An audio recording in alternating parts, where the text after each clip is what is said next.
Օդի աղտոտվածության հարցը կարծես Երևանի մշտական ուղեկիցն է։ Ռադար Արմենիան ուսումնասիրություն կատարեց, պարզելով, որ Երևանում օդի աղտոտվածության հարցը հանրային օրակարգում է դեռևս 1970-ից 80-ական թվականներից։ 1985 թվականին Los Angeles Times ամերիկյան պարբերականը ծավալուն հոդվածով անդրադարձել էր ԽՍՀՄ մաս հանդիսացող Հայաստանին եւ այստեղ օդի աղտոտվածության խնդրին։ Վերնագիրը ուշագրավ էր։ Սովետական Հայաստանում, ինչպես Լոս Անջելեսում, ծխի գագաթը չի երևում։ Հոդվածում նշվում է, որ կոմունիստական ղեկավարությունը լուրջ միջոցառումներ է ձեռնարկում Երևանում օդի աղտոտվածության դեմ պայքարի ուղղությամբ։ Նշվում է, որ խնդրահարույց է այն փաստը, որ Երևանում 60,000 մասնավոր ավտոմեքենա է շահագործվում։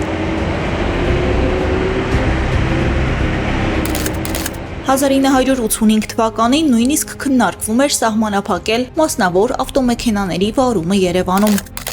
1987 թվականին Զորի Բալայանը Երևանը տառապում է վերնագրով հոդվածում պնդում էր. Երևանի սուր էկոլոգիական պայմանները վատ թարացնում են բնակիչների առողջությունը։ 1999 թվականին ՄԱԿ-ի Եվրոպական տնտեսական քաղաքականության հանձնաժողովը նշում էր, որոշ աղտոտիչների կոնցենտրացիան հաճախ գերազանցում է թույլատրելի սահմանները։ 2011 թվականին բնապահպանության նախարարության մոնիթորինգի եզրակացությամբ Երևանում օդի աղտոտվածությունը 2-ից 3 անգամ գերազանցում է թույլատրելի սահմանները։ 2013 թվականին Համահայկական բնապահպանական ճակատը զգուշացնում էր. Երևանում բարձր է փոշու ծանրաբեռնվածությունը։ Դրանում հայտնաբերվել են ծանր մետաղներ, առաջին կարգի վտանգավորության տարրեր՝ սնդիկ, մկնդեղ, կապար, կադմիում։ Մինչդեռ Երևանում արդեն տեղադրված են մոնիթորինգային սարքեր, որոնք ի տարբերություն նախկինի ներկայումս տալիս են իրական պատկերը։ Պետք է արդեն սկսել դրա դեմ պայքարել, որովհետև մենք տեսնում ենք ամեն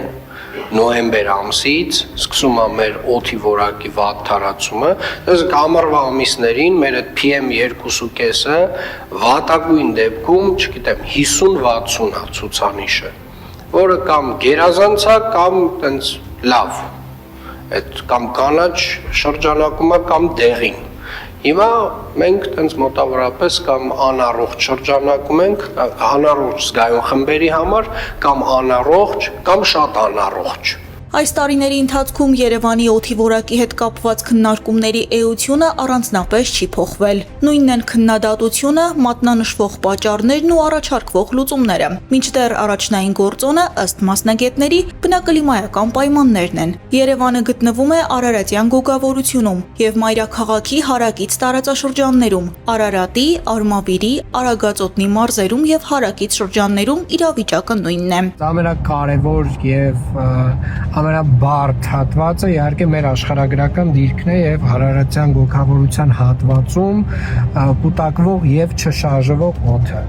Շինարարությունը, տրանսպորտը առկա գործոններ են, սակայն դրանց դերակատարությունը անհամեմատելի է եղանակային եւ ռելիեֆային պայմանների հետ։ Հատկանշական է, որ այս ցիկլային երևույթը կրկնվում է գրեթե ամեն տարի, երբ ինվերսիոն ռեժիմը հանգեցնում է օդափոխանակության էական նվազմանն ու օդի աղտոտվածության կուտակմանը։ Իրավիճակը ավելի են սրում հրդեհները, մասսայական ջեռուցումը եւ ծխի ավելացումը։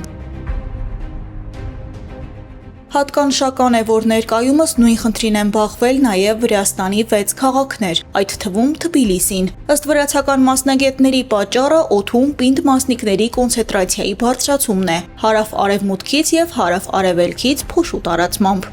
Ալվարդ Բաղդասարյան, Ռադար Արմենիա։